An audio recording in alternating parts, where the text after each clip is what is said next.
우리가 5월 가정의 달을 보내고 있어요.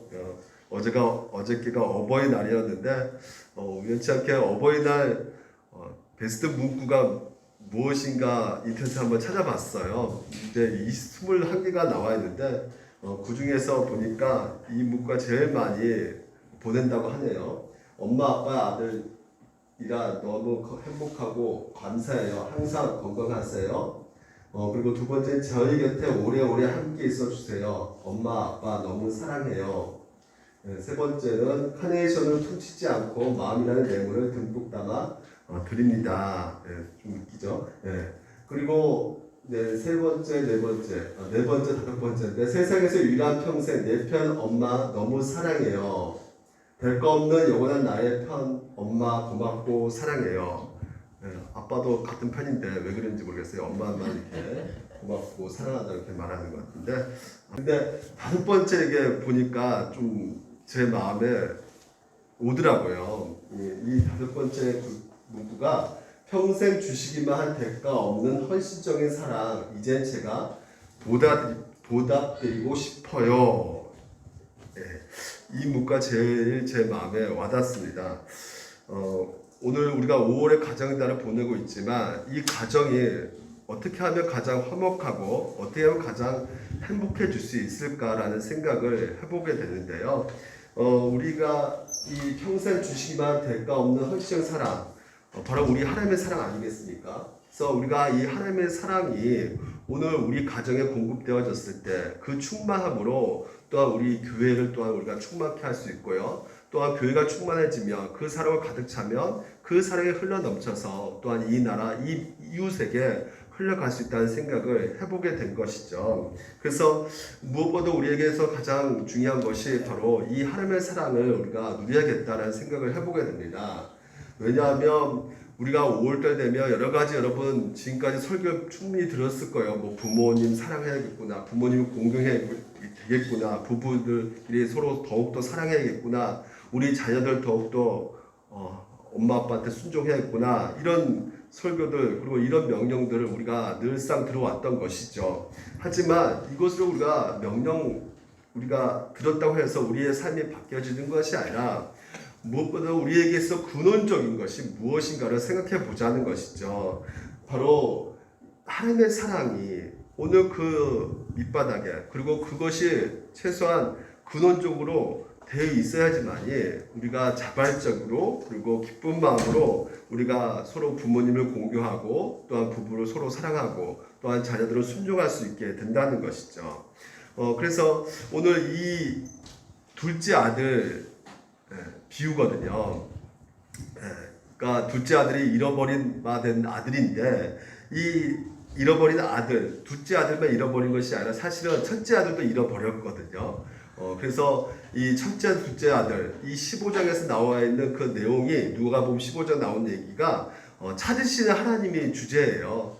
다시 말해서 잃어버린 양 찾으시는 하나님, 그 잃어버린 드라크마 찾으시는 하나님, 또한 근본적으로 또한 우리 가운데 잃어버리는 그 아들을 찾으시는 하나님을 보게 되는데, 이 첫째, 둘째 차이가 무엇이냐?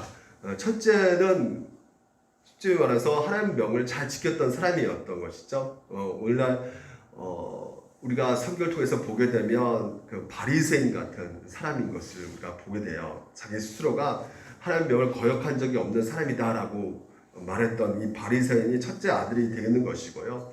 또 둘째 아들은 누굴까요? 바로 그 예수님과 늘 같이 옆에서 식사했던 이 세리들.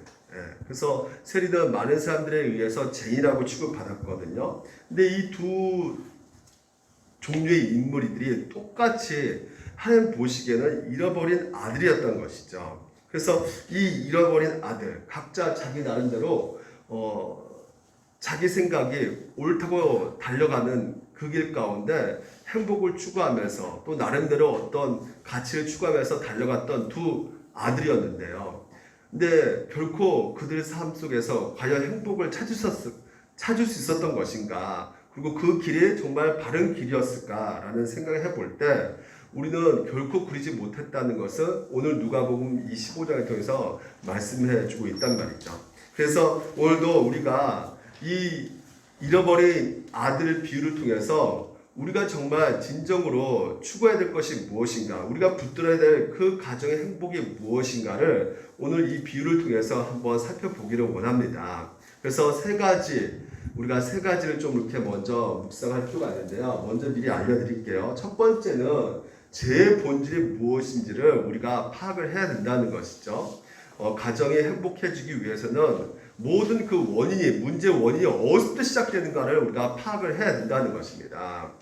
그리고 두 번째는 죄의 결과를 이제는 우리가 알아야 된다는 것이죠. 거기서부터 파생된 그 결과가 얼마나 끔찍한지를 우리가 봐야 된다는 것이죠. 그리고 세 번째는 하나님의 사랑과 구원을 믿어야 된다는 것입니다. 그래서 이 세 가지를 여러분 같이 함께 살펴보게 되는데요. 첫 번째로는 죄의 본질이 무엇인가? 죄의 본질이 무엇인가? 여러분, 이 죄의 본질이 무엇일까요? 성경에서 말하는 죄의 본질은 바로 하나님 없이 사는 것이에요. 그러니까 하나님 없이 살려고 하는 것이 바로 죄의 본질이라는 것이죠. 다른 표현으로 말하면 하나님 없어도 나 스스로 잘 살 수 있다 생각하면서 살아가는 것이 바로 무엇이냐면 이 죄의 본질인 것입니다. 이 모습을 우리가 둘째 아들을 통해서 우리가 볼 수가 있는데요. 이 둘째 아들이 지금 현재 아버지가 반드시 살아 계신데도 불구하고 유산을 달라고 말을 하고 있어요. 여러분, 유산은 언제 받는 것입니까? 그렇죠. 부모가 죽은 후에 받는 것이 유산이 아니겠습니까? 근데 이상하게도 둘째 아들이 지금 현재 아버지가 살아 계심에도 불구하고 아버지에게 내가 받을 유산을 주십시오 라고 요구하고 있는 것입니다. 여러분, 괘씸하죠? 네? 우리 일석이가 아빠 살아 계시는데 아빠 나 유산 줘 그러면 어떻게 했어요? 괘씸할 수밖에 없죠. 오늘 이 시대에도 이런 모습은 굉장히 심각한 문제이면서 또한 그 당시에도 정말 신명기 21장에서 보게 되면 이 폐역한 자식들, 이런 식으로 나온 자식들은 돌로 치라고 명령할 정도로 그 당시에 엄청난 큰 문제였던 것이죠. 충격적인 일인 것이죠. 근데 이 말 속에는 결국 무엇이 담겨져 있냐면요. 아버지가 돌아가시지 않았는데 유산을 주십시오 이 말은요. 바꿔 말하면 나는 아버지 없는 것처럼 치겠습니다. 이 말이에요. 그러니까 아버지가 죽었으면 좋겠습니다. 말하는 것과 똑같은 말인 것입니다. 그래서 또 이 말 속에서 또 어떤 의미가 있냐면 아버지 재산은 내가 원하지만 아버지는 원하지 않습니다 라는 의미가 담겨져 있단 말이죠. 근데 이 아버지가요, 보십시오. 이 아들이 요구하는 그것 중에서 분깃을 내게 주소서 이렇게 말하고 있어요. 이 보통 요즘 은행에 예금된 것을 이체시키는 그 방식이 아니라 지금 현재 땅을 달라고 하는 것이죠. 토지를 달라고 하는 것입니다. 그 아버지에 있어서 이 토지는 자기의 어떤 생명과 같은 것일 것이에요. 이 토지를 통해서 자기 땅을 통해서 이 아들을 키우고 먹이고 입혔던 것이에요. 그러니까 이것이 자기의 인생의 전부인데 이것을 달라고 지금 현재 요구하고 있는 것이죠. 다시 말해서 아버지 생명을 뚝 떼어서 주는 의미와 같은 것입니다. 그러니까 이런 무리한 아들, 이렇게 해서라도 지금 현재 아들이 돌아올 수만 있다면 이런 아버지 마음 가운데 기꺼이 지금 현재 각각 나눠 주었더니 첫째 아들도 주고 둘째 아들도 각각 그것을 나눠주고 있음을 우리가 볼 수가 있는 것이죠. 근데 이렇게 나눠줬으면 좀 정신 차려야 되는데 보시면 어떤 행동을 하고 있어요? 재물을 다 모아가지고 어디로 갔다고요? 옆 동네로 간 것이 아니라 먼 나라로 갔단 말이죠. 이것은 무엇을 의미합니까? 나는 결코 아버지를 보지 않겠다는 것이죠. 아버지 없이도 스스로 충분히 내가 살 수 있을 거야 생각하면서 말하고 있단 말이죠. 그래서 이것이 바로 무엇이냐? 성경에서 말하는 죄의 본질이라는 것이에요.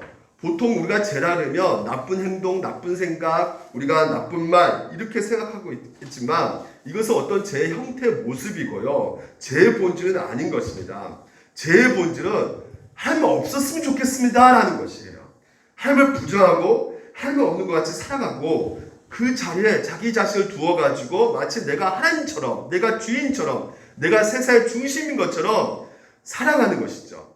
그래서 내 인생 가운데 내가 주인이 되고 싶은 것이에요. 이게 바로 죄의 본질이라는 것입니다.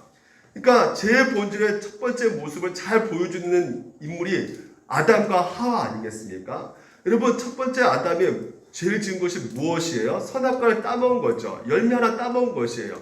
열매 하나 따먹은 것이 그게 뭐 이렇게 큰 잘못인가라는 생각을 할 수밖에 없는 것이죠. 살인죄도 저질린 것도 아니고 누구를 이렇게 때린 것도 아니고 엄청난 사기친 것도 아닌데 열매 하나 따먹었다고 어떻게 저렇게 그렇게 심각하게 죄를 다루고 계시는가 하나님이. 근데 하나님께서 지금 그 아담과 하의 그 첫사람의 그 죄를 심각하게 여겼던 것은 단지 과일 하나 따먹은 것이 아니라 그 나쁜 행동 때문이 아니라 그들의 의도와 그들의 목적이 하나님에 대한 반역이기 때문에 그렇다는 것이에요. 그러니까 사단이 아담과 하와를 유혹했잖아요. 이 과일 먹으면 너 하나님처럼 동등하게 될 거야 라고 이렇게 말했단 말이죠. 그러니까 이것을 딱 보는 순간에 이 아담과 하와가 들어온 생각이 무엇입니까? 그래, 나 하나님하고 동등해지고 싶어. 나 이제 너무나 지쳤어. 늘 하나님 아래 있지만 이제는 내가 좀 더 나 이제 더 이상 하나님 따라 살아가는 것이 아니라 내 인생 내가 주인 돼서 내가 하나님같이 정말 없어도 내가 정말 잘 살 수 있어라는 그 동기가 이 선악과를 따먹을 수 있는 그 동기가 되었기 때문에 어떻게 보면 그런 의미에서 하나님 앞에 반역하는 죄 가운데 이것이 바로 이 죄의 본질임을 우리가 볼 수가 있게 된다는 것입니다. 그래서 성경에서 말하는 이 죄에 대한 가르침은 나쁜 행동, 나쁜 말, 나쁜 생각, 뭐 법을 어기는 거 아니라 물론 그것도 있을 수 있겠지만요. 근본적으로 도덕적으로 산다 할지라도 그 사람 마음 가운데 내가 하나님 없이 살아도 충분히 난 잘 살 수 있어. 이렇게 생각하는 것이 바로 무엇이에요? 죄의 본질이라는 것이에요. 그것 자체가 죄의 본질이라는 것입니다. 그래서 우리가 다음 주에 또 우리가 이어서 살펴보겠지만 첫째 아들 도덕적인 삶을 굉장히 잘 살았죠. 그러니까 아버지 명을 한 번도 어겨본 적이 없는 사람이었는데 굉장히 순종을 잘하는 아들이었는데 하나님이 필요 없다는 것이죠. 아버지가 있어야 되는데 나는 도덕적으로 완전하기 때문에 나는 흠이 없는 자기 때문에 신의 도움 전혀 필요하지 않아. 나 스스로 얼마든지 잘 살 수 있다고 이렇게 생각하는 삶이 바로 이 죄의 본질이라는 것이죠. 근데 그 첫 번째 아들은 그거 생각을 망각해 버린 것입니다. 그래서 여러분 오늘날도 여러분 이 둘째 아들의 모습이 굉장히 많아지고 있는 것을 보게 돼요. 여러분 보통 전통사회 문화에서는요. 전통사회 문화에서는 보통 인생의 의미가 무엇입니까? 이렇게 물어보게 되면 대부분 사람들은 옛날 사람들이 이렇게 말하죠. 효도 열심히 해서 정말 우리 가족을 위해서 내가 열심히 살고 착한 일 많이 해서 나라에 충성해가지고 정말 이 나라를 정말 발전시켜 나가는 것이 나의 꿈이고 나의 소망이고 내가 원하는 바입니다. 이렇게 대부분 옛날 사람들 말하는데 요즘 포스트 모더니즘 시대에 살고 있는 젊은 사람들에게 인생 의미가 뭡니까? 물론 우리 다는 아닙니다. 우리 청년들은 아닐 거예요. 이렇게 물어보면 나는 선하게 사는 것이 아니라 난 자유롭게 살고 싶어요. 아마 대부분 이렇게 질문을 할 것 같아요. 이 영화 아시죠? 겨울왕국이라는 영화인데요. 이게 엘사예요. 근데 이 여자가 이렇게 레디고 아주 유명한 노래입니다. 이것을 만들었는데 부르는데요. 이 여자가 자기의 어떤 자유를 막 이렇게 주장을 해요. 그래서 나는 더 이상 이제 가정이 원하는 사회가 원하는 그런 착한 손으로 살지 않기로 했어. 나를 억누르던 모든 것을 떨쳐버리고 내 마음대로 나를 표현할 거야. 이렇게 살 거야. 그래서 이 영화가 주고 있는 그 메시지가 진짜 내가 자유를 발견하고 진짜 내가 진짜 이 자유를 찾는다는 그 메시지가 이 영화 속에 담겨져 있는데 보통 사람들에게 피해 주지 않는 최소한 피해 주지 않는 범위에서 가능한 내가 원하는 방식으로 내가 살아가는 거 누구에게 간섭받지 않고 내가 내 삶을 추구하는 거 이게 자유고 이게 행복이라고 생각을 대부분 한다는 것이죠. 그리고 누구나 다 이런 생각대에서 뭐 반론 제기할 수 없을 만큼 옳은 생각이다라고 생각을 또한 하기도 한단 말이죠. 근데 이렇게 자유와 자기 자신의 어떤 삶을 추구하기 위해서 이 진짜 먼 나라를 떠났던 이 둘째 아들 그래서 아버지 유산 받아가지고 정말 하고 싶은 것들 마음껏 했을 것이에요. 누구의 제약도 받지 않고 자기가 주연되어서 감속도 받지 않은 채 하고 싶은 거 마음껏 했을 것입니다. 근데 어떻을까요? 정말 이 둘째 아들이 자루었을까요? 정말 행복했을까요? 아니면 그 반대가 되었을까요? 이게 두 번째 죄의 결과에서 잘 보여줍니다. 우리가 죄의 결과를 알아야 된다는 것이죠. 죄의 결과는요, 하나님 없이 살면요, 반드시 궁핍해진다는 것이요. 반드시 가난해진다는 것입니다. 가정이요, 물질적인 것뿐만 아니라 영적으로도 궁핍해진다는 것이에요. 영적으로 끊임없이 궁핍과 공허함과 외로움으로 살게 된다는 것입니다. 여러분, 둘째 아들이 그런 것이에요. 둘째 아들이 아버지 없이 살려고, 아버지 없어도 내가 잘 살 수 있다고 생각하면서 아버지를 대적하면서 아버지를 떠난 것이죠. 그리고 아버지를 떠나서 먼 나라로 이렇게 갔을 때 사실은 한동안은 잘 이렇게 살았을 거예요. 왜냐하면 유산이 있으니까, 돈이 있으니까. 근데 아버지 없는 삶, 과연 만족한 삶을 살았을까? 둘째 아들 그 이후에 어떤 삶을 살았을까요? 그 가진 모든 것을 탕진하게 되고요. 결국은 가난하게 되고 궁핍해지게 된 것이죠. 그러니까 이 둘째는요, 물질만 궁핍해진 것이 아니에요. 정서적으로, 정신적으로 그 궁핍함에 깊이 들어가게 되어버렸습니다. 그러니까 지금 우리가 보는 것처럼 이 둘째 아들에게 돈이 떨어지자 그 누구도 그를 진실로 사랑해주지 않는 것이에요. 그를 돌봐준 사람이 아무도 없는 것입니다. 돈이 있을 때 주변에서 모든 사람이 호의적으로 대했을 것이에요. 근데 돈이 떨어지자 아무도 그를 거들떠 보지도 않고 보호해주지도 않고 사랑해주거나 아껴주고 그런 사람이 없는 것이에요. 그러니까 결국 모든 것이 다 떨어져 나가니까 먹고 살고 해야 되잖아요. 그래서 어떤 돼지 농장 운영하는 그 사장한테 가가지고 나 돼지 좀 키우게 해주세요. 고용 좀 해주세요. 그래, 일해라. 근데 너무너무 배가 고파서 돼지가 먹는 쥐어 멜면 이거 좀 먹고 자 했지만 이거 좀 먹게 해주세요. 근데 이거 돼지가 먹어야지 네가 먹는 게 아니야. 못 줘. 예? 주지 않았단 말이죠. 무엇을 보여주는 것입니까? 둘째 아들을요. 이 세상 사람들이요. 사람 이하로 취급하고 있단 말이죠. 사랑을 베푸지 않고 돌봐주지 않을 뿐더러 돼지 이하의 존재로 취급하고 있는 것을 보게 된다는 것입니다. 이게 세상의 평가란 말이에요. 돈도 없고 빽도 없는 그런 사람들을 차별하는. 그래서 둘째 아들은요, 결국 아버지 떠났을 때 가난도 육신적으로만 가난해지는 것이 아니라 정신적으로 영적으로 굉장히 궁핍함으로 괴로운 그 상태에 경험하고 있는 것입니다. 그러니까 사실 물질적으로 파산된 것뿐만 아니라 정신적으로도 완전히 영적으로 파산된 것이죠. 그래서 이 얘기를 어떤 사람이 각색해가지고 아니 차라리 둘째 아들이 탕진하지 않고 도산을 잘 이렇게 이용해가지고 사업을 잘하게 됐으면 돈을 많이 벌었으면 어떻게 되었을까? 여전히 사람들은 그래서 계속해서 사랑해 주었을 것이고 귀하게 여길 것이고 인정해 주었을 것이다. 영적인 고통은 아마 겪지 않았을 것이야. 이거 누구나 상상해 볼 수 있는 것이죠. 과연 그럴까요?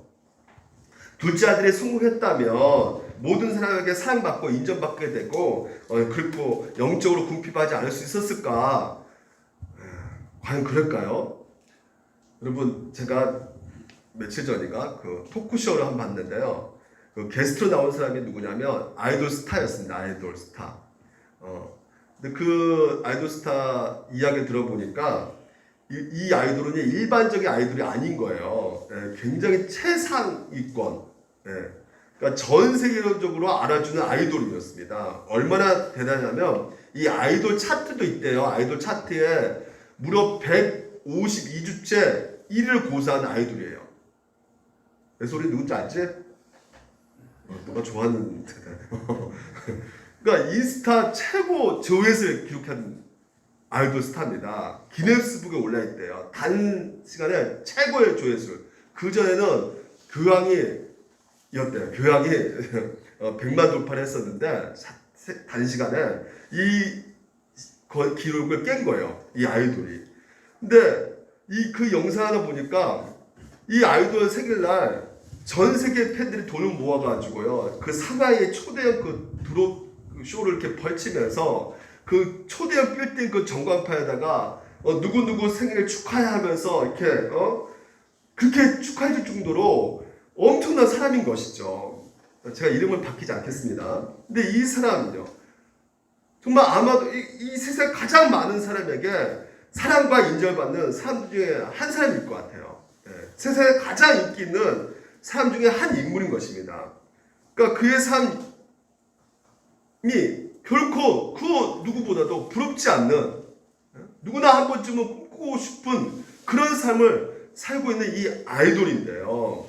근데 그의 삶, 그 인터뷰의 얘기를 들어보니까요, 얼마나 굉장히 큰 충격을 제가 받았는지, 그렇게 모든 사람이 인정받고 높임받고 사랑받고 한 사람이 얻을 수 있는 최고의 부와 명예를 얻는 이 사람이, 그러니까 모든 것을 가지고 있음에도 불구하고 이 사람이 작년에 우울증과 공황장애, 굉장히 고통스러웠던 한 해를 보냈다는 것입니다.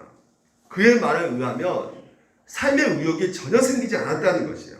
내가 왜 먹어야 되는지, 내가 왜 자야 되는지, 내가 왜 살아야 되는지, 내가 왜 이 땅에 존재해야 되는지, 내가 뭘 해야 되는지 전혀 삶의 의미와 목적을 상실한 채 살았다고 말을 하는 것이죠. 그러니까 모든 것을 가져도, 모든 것을 이루어도, 모든 사람에게 사랑과 인정을 받는다 할지라도 영적으로 가난해질 수 있음을 우리 가운데 정확하게 보여주고 있다는 것이죠. 그러니까 성경에서 말하고 있는 진리가 무엇입니까? 성경에서는 분명히 말하고 있어요. 오직 하나님만이 우리 영혼을 만족시킬 수 있는 유일한 분이다. 우리에게 정말 행복을 가질 수 있는 유일한 것은, 그러니까 우리의 영혼을 완전히 채울 수 있는 유일한 분은 오직 하나님 한 분밖에 없다. 이 진리의 말씀을 생각나게 하는 그 인터뷰 토크쇼였던 것 같아요. 여러분, 오늘 우리 하나님께서 우리를 창조하실 때 하나님의 사랑을 받으면서 참된 만족과 기쁨을 누리기 위해서 오늘도 여러분을 창조하셨다는 것을 믿으십니까? 여러분, 에덴이라는 그 동산이 그 뜻이 뭐냐면 기쁨의 동산이라는 것이에요. 그러니까 하나님을 만나면 완전하고 영원한 기쁨을 누리는 그런 존재로 여러분을 창조하셨다고 말을 하고 있어요. 전도서 3장 11절 보게 되면 영혼을 사모하는 마음을 오늘 우리를 주셨다고 말을 하고 있어요. 하나님이 모든 것을 지으실 때 때를 따라 아름답게 하셨는데 우리의 삶을 창조하실 때 영혼을 사모하는 마음을 주셨다고 말합니다. 그럼 영혼을 사모하는 마음이 무엇일까요? 영원한 것으로 인해서만이 만족할 수 있는 그 마음을 우리에게 주셨다는 것이죠. 그러니까 이 말씀 의미한 바가 무엇입니까? 그렇죠. 이 땅에 영원한 것이 있습니까? 없습니까? 없어요. 영원한 것은 우리 하나님 한 분밖에 없는 것입니다. 그러니까 하나님 한 분만 만족할 수 있는 그런 마음을 오늘 우리 가운데 창조하실 때 부어 넣어주셨다는 것이에요. 결국 이 땅은 왜 영원하지 못합니까? 결국 다 썩어지고 없어질 것이란 말이에요. 돈과 명예와 권력, 제가 터부시하게 설교하는 것이 아니라고 말씀드렸습니다. 그것도 중요해요. 하지만 그것은 영원하지 않다는 말이죠. 영원한 것은 오직 하나님 한 분밖에 없습니다. 그래서 영원한 하나님 아니면 결코 만족할 수 없고 결코 행복해질 수가 없는 것이에요. 그래서 C.S. 루이스가 그가 쓴 책 영광의 무게라는 그 책을 보게 되면요, 이런 말씀했어요. 잘 열심히 들어보십시오. 복음서가 당당하게 약속하는 보상, 엄청난 보상들을 생각하며, 그렇죠? 하나님 나라에 대해서 성경에서는 늘 우리 가운데 얘기해주고 있어요. 그 보상, 우리에게 주신 그 상금 엄청 크다는 것을 얘기해주고 있어요. 근데 우리 주님은 우리의 갈망이 너무 강하기는커녕 너무 약하다고 말씀하십니다. 그러니까 우리가 그것을 하나님 소망 가운데 갈망해야 될 텐데 우리는 어디에 갈망하고 있냐면요, 우리는 무한 기쁨을 준다고 해도 술과 섹스와 야망에 집착하는 냉담한 피조물들이라는 것이에요.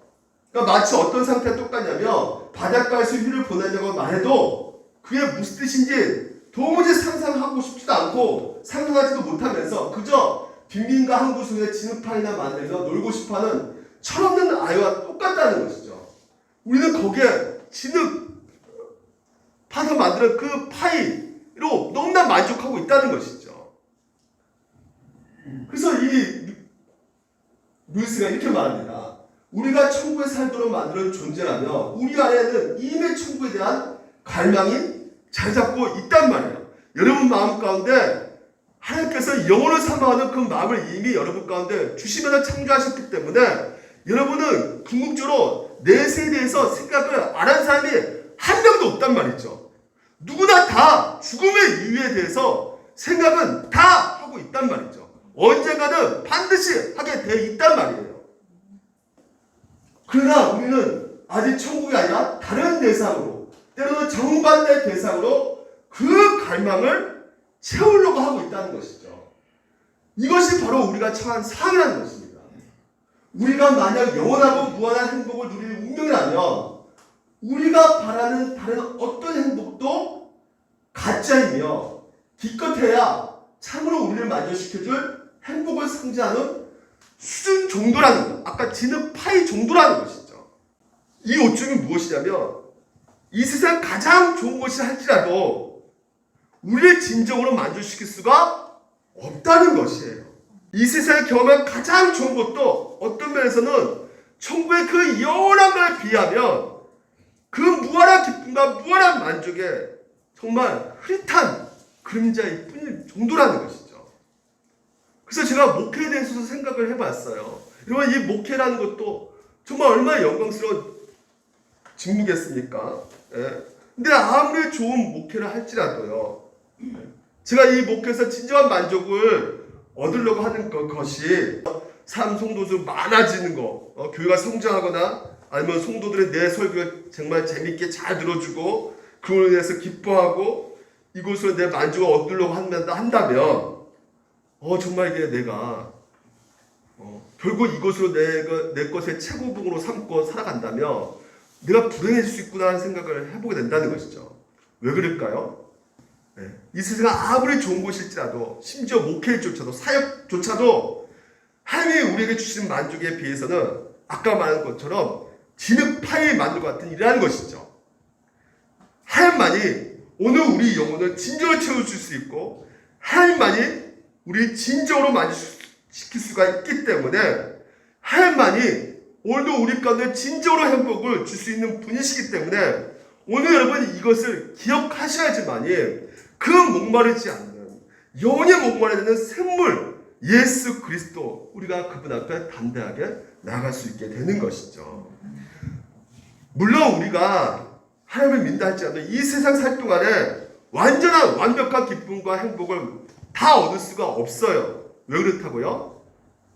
우리가 하나님 믿는다 할지라도 이 땅에서 얻을 수가 있는 게 아닌 것이요. 우리에게 있어서는 아까도 말한 것처럼 천국에 예비된 곳이 있기 때문에 그렇단 말이죠. 이 세상의 죄로부터 완전히 구속되었고 정말 우리가 영원롭게 되는 그 마지막 날, 그 천국에서만 누릴 수 있는 것이기 때문에 우리가 하나님을 믿는다 할지라도 이 땅에서 완벽한 만족을 얻을 수가 없다는 것이에요. 그래서 마치 이 땅에서 우리가 가장 최고의 그 예배를 드린다 할지라도 마치 흐릿한 거울을 통해서 보는 것 같다는 것이죠. 왜? 천상의 예배가 가장 완벽한 예배이기 때문에. 그렇다고 할지라도 성경에서 우리에게 약속해 준 것이 무엇입니까?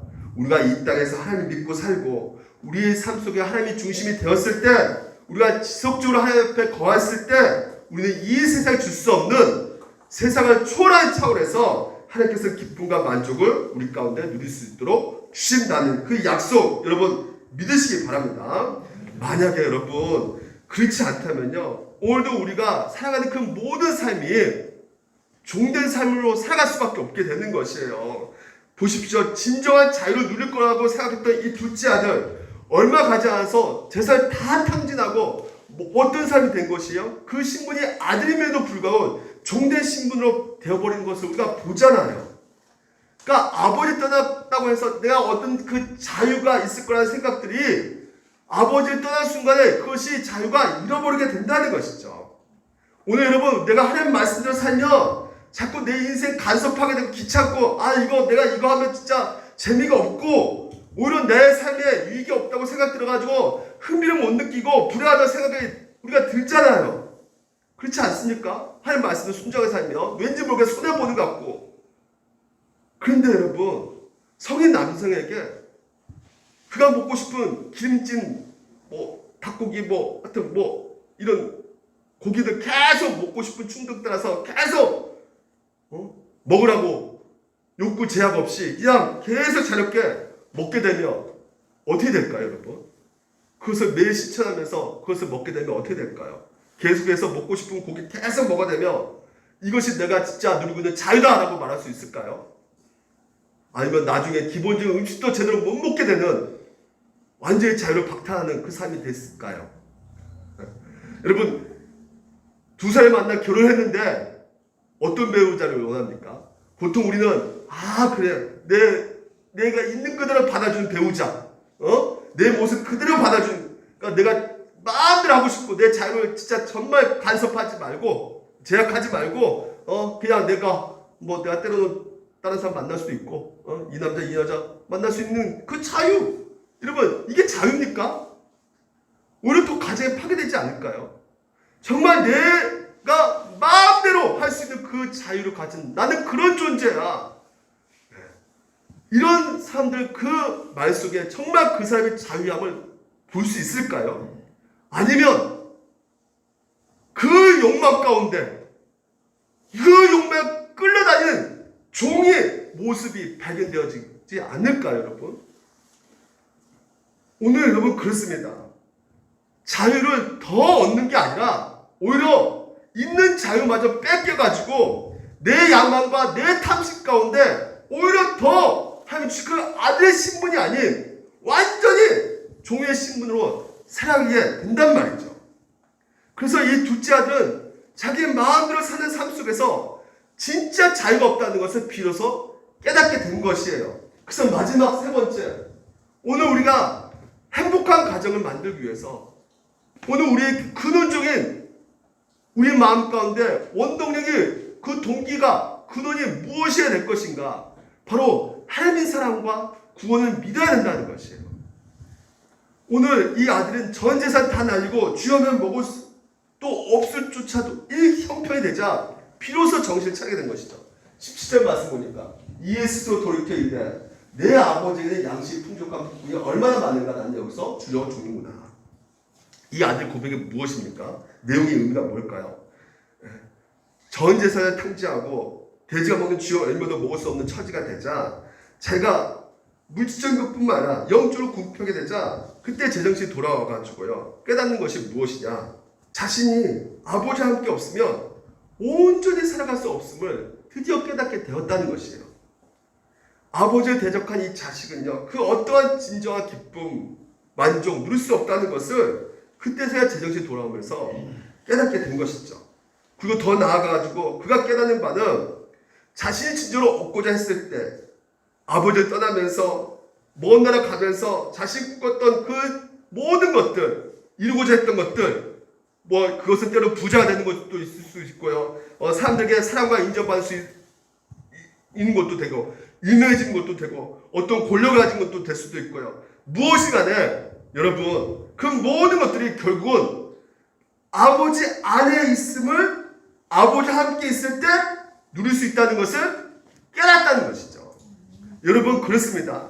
나의 행복과 나의 자유, 나의 구원 아버지 안에 있고 따라서 그 구원을 위해서 행복을 위해서 나는 아버지께로 나아가야겠다라는 것을 비로소 깨닫는 것, 이것이 바로 성경에서 말하는 구원이자 믿음의 본질이라는 것이죠. 믿음이라는 것은 무엇이냐? 나는 하나님 없이는 살 수가 없습니다.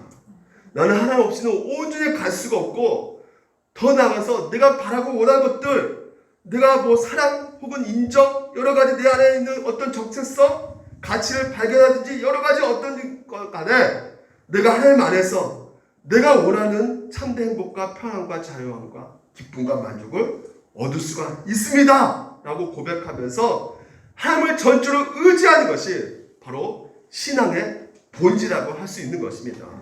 사랑하는 우리 물된 동사교 성도 여러분, 여러분 안에 이런 믿음 있습니까? 여러분 정말 피상적인 믿음이 아니라 정말 내가 한순간도 하나님 없이는 살 수가 없습니다.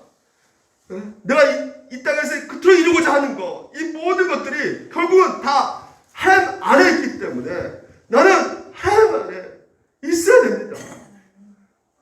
여러분, 그분의 전주를 신뢰하고 붙잡고 있으니까 성경에서 말하는 믿음이 바로 이런 믿음이라는 것이에요. 그래서 때로는 하나님께서 이 믿음을 강화시키기 위해서 우리 가운데 고난 또한 허락해 주고 계신다는 것이에요.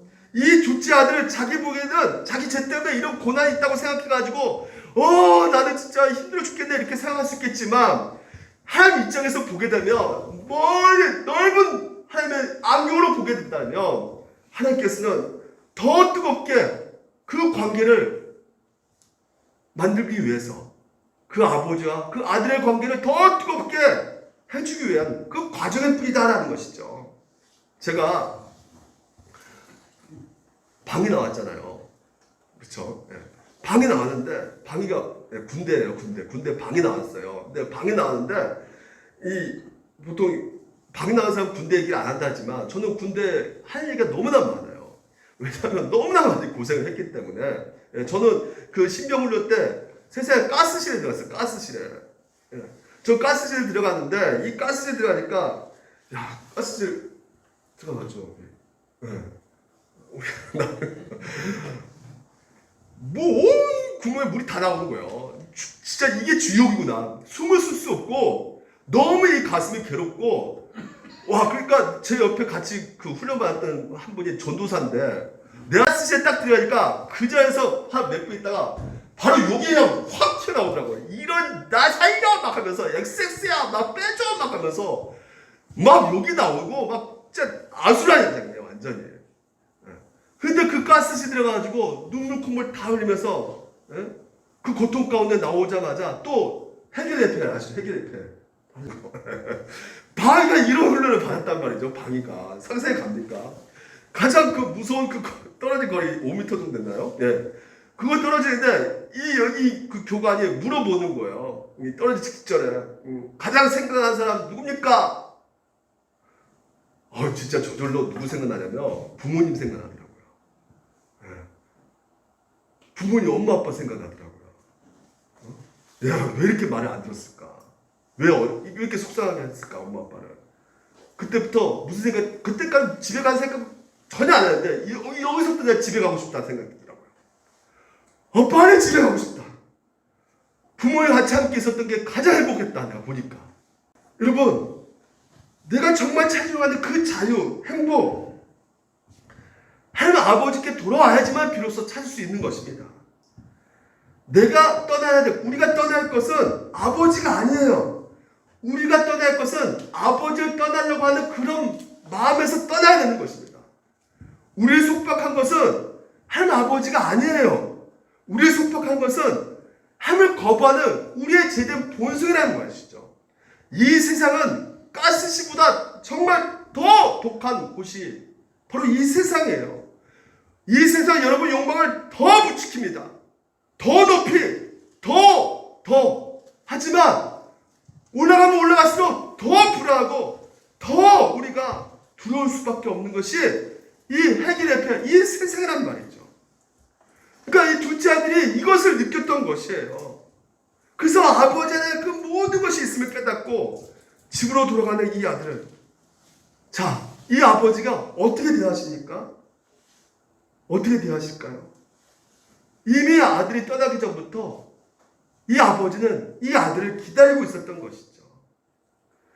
그 아들이 자신을 버리고 집을 떠난 그 순간부터 이 아들을 애타게 기다리고 있었습니다. 그 수많은 세월을 지나면서 곧바로 그 아들이 그 자리에 다시 나타난 것을 보고 달려가서 입 맞추고 있는 것이죠. 이에 일어나서 아버지께로 돌아가냐. 아직도 거리가 먼데 아버지가 그를 보고 측은히 여겨 달려가 목을 안고 입을 맞추니라 하는 것이에요. 아들은 아버지를 버렸지만요. 아버지는 한순간도 아들을 버린 적이 없었다는 것이죠. 그 아들을 포기하거나 버린 적이 한순간도 없었던 것입니다. 오히려 아버지는 늘 둘째가 다시 돌아오기만을 학수고대하면서 애타는 마음으로 기다리고 있었던 것이죠. 그렇습니다. 아들을 향한 이 아버지의 사랑은요, 결코 변함이 없는 사랑인 것이죠. 그가 아버지에게 무례하게 행했을조차도 나는 아버지가 죽기를 바랍니다. 나에게 줄 유산만 물려주십시오. 그렇게 아버지 심하게 모독했을 때도, 그리고 그 아버지를 버리고 집에 떠났을 때도 아버지는 그 아들을 여전히 사랑했었고 그 아들이 구원받기를 간절히 원했던 것이죠. 여러분, 오늘 여러분 이 예수님의 오늘 이 비유의 요점이 무엇입니까? 아버지, 이 비유가 결국은 하나님의 사랑이 바로 이렇다는 것이에요.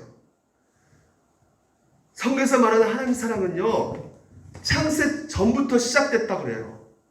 영원 전부터 시작됐다고 그래요. 무엇을 말합니까? 우리가 존재하기 전부터, 이 땅에 태어나기 전부터 하나님은 우리를 다 아셨고요, 우리를 사랑하셨고요, 우리를 다 아시니까 우리 인생 가운데 행하는 모든 제약된 삶을 다 아셨음에도 불구하고 하나님은 우리를 영원 전부터 사랑하셨다고 말씀하고 있단 말이죠. 그러니까 우리를 향한 하나님의 사랑은 이렇게 단 한순간도 변한 적이 없다는 것입니다. 하나님의 사랑은 우리가 죄를 지으면 그 사랑이 작아지거나 없어지거나 하지 않고요, 우리가 순종하면 그 하나님 사랑이 더 커지고 아니란 말이죠. 왜요? 영원전부터 우리를 사랑하신 것이기 때문에. 우리가 죄를 짓고 불순종함에도 불구하고 우리는 하나님을 떠났을지도 몰라도 하나님은 처음부터 동일하게 오늘도 똑같이 우리를 사랑하고 계신다는 것입니다. 그 사랑은 어떤 사랑입니까? 그걸 어떻게 할 수 있을까요? 아들 예수 그리스도를 내어주셨기 때문이었습니다. 하나님의 사랑은 하나밖에 없는 아들을 내어주시는 그 사랑인 것이죠. 그 때문에 그 사랑이기 때문에 무한하고 영원한 사랑이라는 것이에요. 변함없이 신실하게 우리를 사랑하셨고 지금도 사랑하고 계시고 앞으로도 여러분을 사랑하실 것입니다.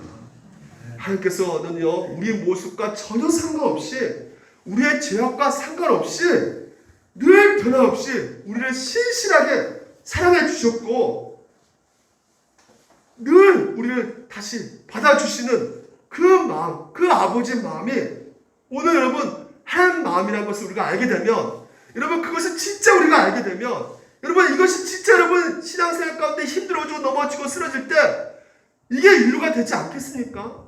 이게 힘이 되지 않겠습니까? 우리가 넘어질 때 일어설 수 있는 힘이 어디서 나오는 겁니까? 우리를 하나님께서 여전히 사랑하고 계신다. 하나님은 우리를 영원히 사랑하고 계신다. 이 진리 앞에 오늘 우리가 다시금 힘을 얻고 일어설 수가 있는 것입니다. 여러분, 이 하나님의 사랑을 믿으시기 바랍니다. 오늘도 이 아버지께서 그 받은 피해가요, 보통 피해가 아니거든요. 엄청나게 그 아들은 큰 죄를 지었단 말이에요. 그러니까 얼마나 불안하면 아버지를 만나면 내가 아버지 종이 되겠습니다 이렇게 말할 걸 준비하고 아버지 앞에 만났단 말이죠. 아버지한테 넥사 잡힐 거 생각하고 만났단 말이에요. 근데 그 아버지가 그 아들을 만난 순간에 어떻게 하고 있습니까? 손에 뭐라고요? 가래채 끼워줬다는 것이요.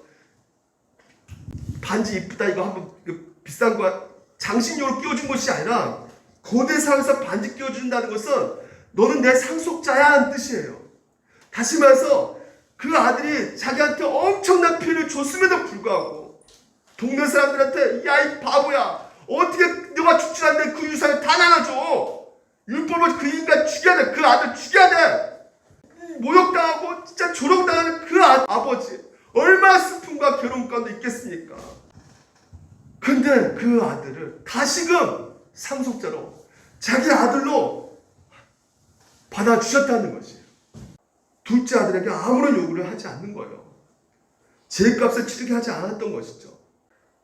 아버지가 다시 돌아간 둘째 아들을 받아주기 위해서는요, 아무런 희생과 대가 없이 받아주는 것이 아니라는 것이죠.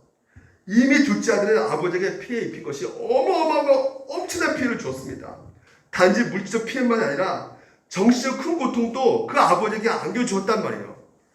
아버지 입장에서 둘째 아들 받아준다는 것은 그냥 받아준 것이 아니라 둘째가 자신에게 입힌 그 피해를 자신이 직접 감당하고 감수한다는 그 의미 가운데 있단 말이에요. 바로 오늘 우리 하나님의 모습, 바로 이런 모습이라는 것이죠.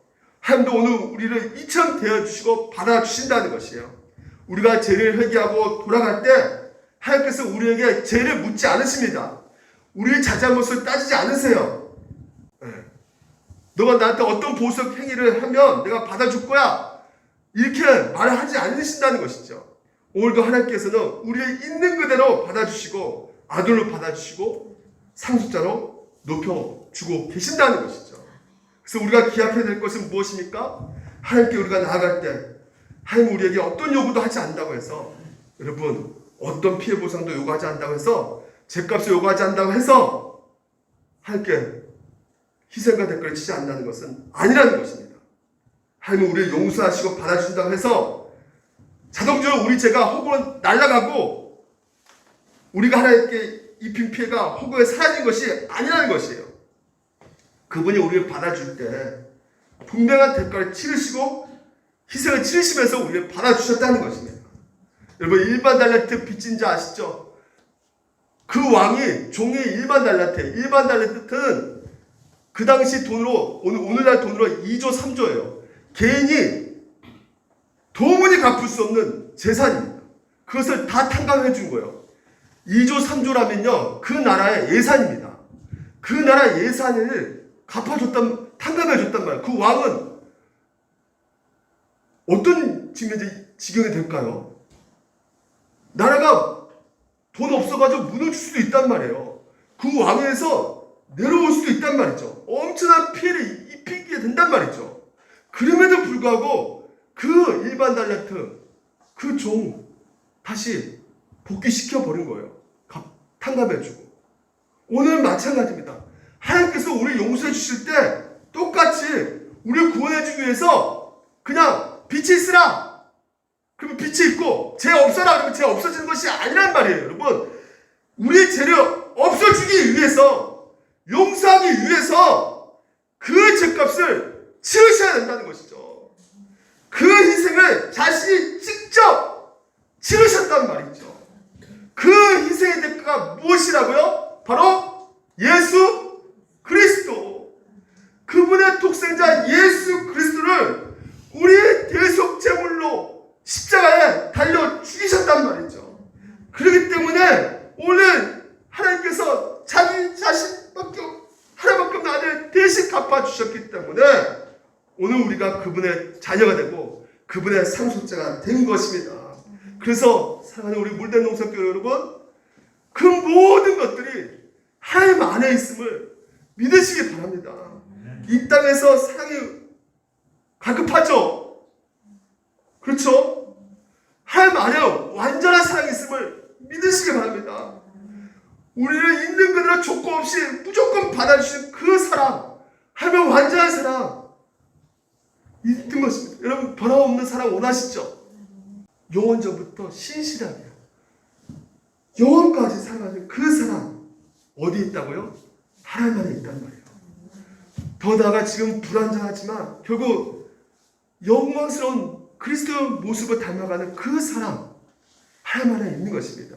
여러분, 이 세상에 인정받고 싶죠? 많은 사람에게 받아들일 경험하고 싶지 않습니까? 하나님 안에 궁극적으로 받아들임이 있습니다. 우리를 의롭다 선언해주고 자녀 삼아주고 우리를 상속자로 세워주시는, 그래서 이 모든 것들, 그 은혜가 이미 우리를 받으실 하나님 안에 있는 것이죠. 그래서 이처럼 하나님 안에 우리 인생에 바라는 모든 것들이 있는 것이고, 그래서 하나님의 모든 것을 그리스도 안에 우리에게 주고 계신다는 거, 여러분 이것을 기억하시기 바랍니다. 그래서 오늘 결론 맺게요. 여러분, 행복한 가정 어디서 출발되느냐? 하나님 사랑을 공급 받으셔야 돼요. 하나님은 여러분을 지금도 사랑하고 계세요. 아, 내가 지금 이 모양 이꼴로 살고 있는데, 내가 이렇게 죄 짓고 있는데, 보십시오. 베드로가 몇 번 부인했습니까? 3번 부인했습니다. 근데 하나님, 예수님께서 부활하시고 베드로 불렀어요. 아마 베드로가 나를 왜 불렀을까? 나 3번 부인하고 도망가는데. 난 예수님의 최고로 비참할 때 도망간 사람인데. 아마 날 멱살 잡고 날 떼두고 패는 거 아닐까? 근데 만나자마자 예수님께서 하신 말씀이 너 나 사랑하느냐? 어느 정도 생각해보면 그래요, 내가 좀 사랑한 것 같아요. 내가 100% 순종하지 않지만 내 마음 가운데 부끄러운 것도 많이 있지만 별로 잘난 것도 없지만 그래도 사랑하는 마음이 있기 때문에 이 예배 자리에 나온 거 아니겠습니까? 여러분도 그러잖아요 지금. 예? 사랑하는 마음이 있으니까 여기 와 있는 거 아니겠습니까? 그 상황 가운데 너가 나 사랑하냐? 근데 3번째는 근심하다 그랬어요. 이 근심하다 이 말은요, 그냥 인상 쓰는 그런 것이 아니에요. 마음에 너무나 슬프고 괴로웠다는 말이죠. 왜 괴로웠을까요? 깨달았단 말이죠. 뭘 깨달았을까요? 예수님이 왜 나에게 3번을 질문했을까? 베드로는 몇 번 부인했다고요? 3번 부인했단 말이에요. 이 3번 부인한 이 가장 예수님 비참했던 시기에 완전히 예수님을 부인했던 나에게 3번 물으시면서 나를 향한 당신의 사랑을 지금 현재 고백하기를 원하고 계시구나. 하나님은요, 오늘 베드로를 완전히 회복하기 위해서 3번이나 사랑 고백을 하나님께서 요구하고 계시는 것이에요. 나를 완전히 회복하기를 원하고 계시구나. 나를 완전히 용서하기를 원하고 계시구나. 오늘도 하나님께서는 여러분을 그렇게 보고 계십니다. 완전히 완벽하게 사랑하고 계십니다. 완전히 회복되기를 원하고 계세요. 그래서 오늘도 여러분 입술 가운데 주님, 그래요, 저는 늘 또 자빠질 것 같아요. 늘 또 주님이 그렇게 사랑하고 계신다는데 내가 진짜 아가페 사랑, 아니야 필레오 사랑도 나 제대로 못할 것 같아요. 나는 진짜 또 넘어지고 또 하나님 말씀 앞에 불순종하면서 또 나는 쓰러지고 또 죄짓고 정말 하나님을 사랑할 자신이 없어요. 완주할 자신이 없어요. 없음에도 불구하고 하나님께서 나를 아가페적으로 무조건적으로 사랑하신다면 내가 다시 한번 힘을 내볼게요. 다시 한번 일어나 볼게요. 다시 한번 움직일게요. 다시 한번 주님의 사랑에 힘입어 다시 한번 가족을 사랑하는 쪽으로, 가족을 용서하는 쪽으로 가볼게요. 우리가 이런 마음으로 나갈 때 우리 가정이 회복되어지고 가정이 행복해지게 되는 것을 여러분 믿으시기 바랍니다. 3가지입니다. 가정이 행복되어지기 위해서는 우리의 이 모든 것이 죄의 본질을 알아야 되는 것이고 그의 죄 때문에 생긴 결과가 어떤 것인지 우리가 알아야 되고 그 때문에 우리에게 간절히 필요한 것이 바로 하나님의 사랑과 구원이라는 것을 여러분 아셔야 됩니다. 그래서 처음에 우리가 했던 말 아셨죠? 5번째 묻고 평생 주시기만 한 대가 없는 현실적 사랑, 이제 내가 앞으로 한 주 보답해 드리고 보겠습니다. 한 주 동안 여러분 그 사랑하는 삶을 사시기를 주님으로 축원드립니다. 기도하겠습니다.